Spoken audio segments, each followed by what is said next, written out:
My interest in Holocaust was to answer one question.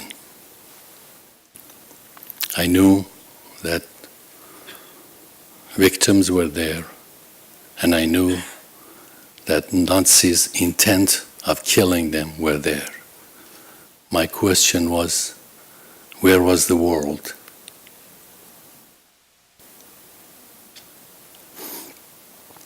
When and at what extent the world knew about the Holocaust at the time. And a more burning question was how the world allowed this event to happen. I learned that the European Jewry was ground dust between the twin millstones of murderous Nazi intent and the callous Allied indifference. I learned when we witnessed injustice, the indifference is not an option. Silence always is in favor of oppressors. I learned that what we don't say carries weight. The Holocaust, the systematic, bureaucratic extermination of entire people, men, women, children, and even suckling infants, solely because of the identity and the belief of the grandparents, defies explanation. The facts may be recounted, but can never be understood. Question may be posed, but answers should not be expected. Responses, yes, perhaps, but not answers. As I studied the Holocaust, I gradually realized that my first duty as a student of Holocaust is to write down what happened as clearly and completely as possible in my mother tongue. There is no subject more important to me than this. And though there exist tens of thousands of books on this subject in English and different languages, there has never been a comprehensive research book about the Holocaust in Farsi, which is spoken daily by more than 100 million people worldwide. Hence, the reason for writing this book. One of my mentors in the field of Holocaust, Professor Raoul Hilberg, wrote the first comprehensive book about the Holocaust 52 years ago, writes, knowing about how this event happened puts you in the mind of victims and oppressors. But he says, after 50 years of research in the Holocaust, there's a question that I could not find a trace of answer. And that question was, why? He says, what is in human nature and institutions that makes the Holocaust possible?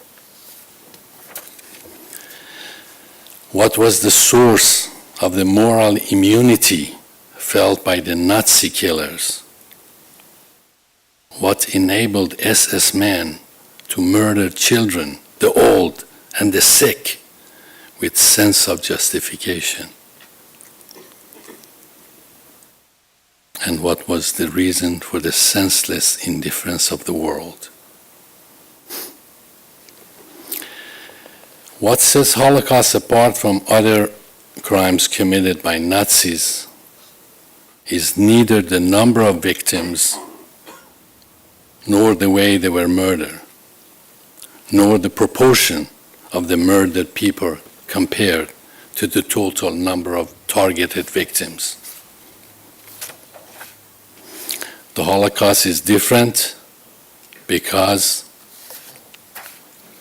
a whole people identified by their faith, even the infants, even the fetuses were targeted to be killed.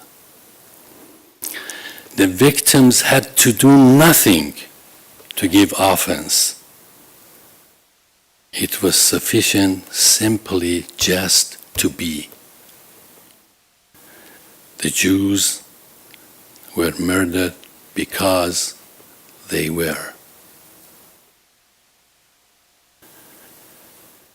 To the Nazis, the Jewish crime was their existence and the refusal to die. The Nazi regime decided that the whole people of a race should die, a power no one and no one country should have. And yet, in a sense, the Holocaust does not belong to the Jews. The Holocaust is a human catastrophe. The Holocaust is a death of human morality. The indifference to the Holocaust is the death of democracy. Whatever happened between 1933 and 1945 was madness. It was not politics. It was not a strategy. It was not war. It was madness, a total madness. Madness of those who knew what was happening, madness of those who did not want to know what was happening, and madness of those who kept silence. The churches, the media, statesmen, the armies, the ideologues. During the Holocaust, the mankind was divided into just and unjust. There was no neutral, because the neutral ones were guilty as accomplices, especially in the free world, in America, Switzerland, or the higher authorities, the Vatican. Surely they were guilty by not taking side, by their willful, blindless indifference, or just simply by waiting. We must remember, what we don't say carries weight. You simply cannot kill 1 million children and believe that the world goes on as it did before. People tend to think that a killer weakens when facing a child. The child reawakens the killer's lost humanity. The killers can no longer kill the child before him, before a child inside him. Not this time. With these children, it happened differently. Our children had no effect upon the killers, nor upon the world, nor upon God. Therefore, the story of the Holocaust must be told. However, the question before us is, how does this story instruct the future? Those of us who say never again speak only of the death camps, of the gas chambers, of the final solution. That comes too late. That's a too late of a vow. The question is, where, at what point in a Nazi series of crime does the never again begin to apply?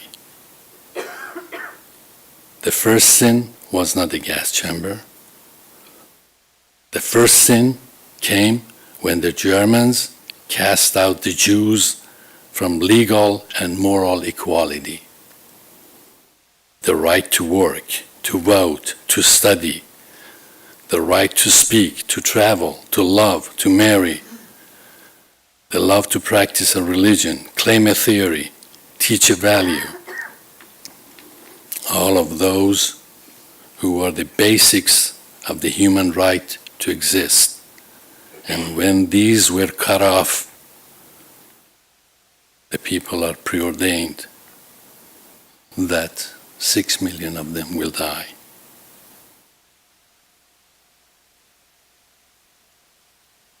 The facts of the Holocaust makes a repetition more likely.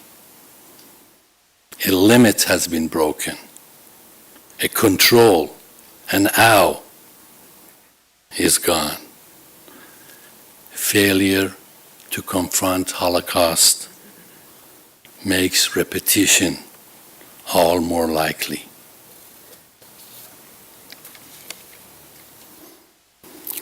People in general want to forget because it was too horrific, it was too evil, it was too sad, it was too morbid. However, what happened during the Holocaust was a warning. To forget is a guilt. It must be continuously remembered. If it was possible to happen, it remains possible to happen again. Our teacher Elie Wiesel states, "I am deeply convinced that if we allow the world to forget, it will be the end not only of the memory, it will be the end of the world." And that's why I write about the Holocaust. We speak for those who did not survive. We speak in their stead by proxy. Only through knowledge and understanding can another Holocaust be prevented. Therefore, the story of the Holocaust must be told. The world that stayed silent yesterday will remain silent tomorrow unless we open our eyes to someone else's suffering. Therefore, we must care for one another. We can because we should. Thank you all.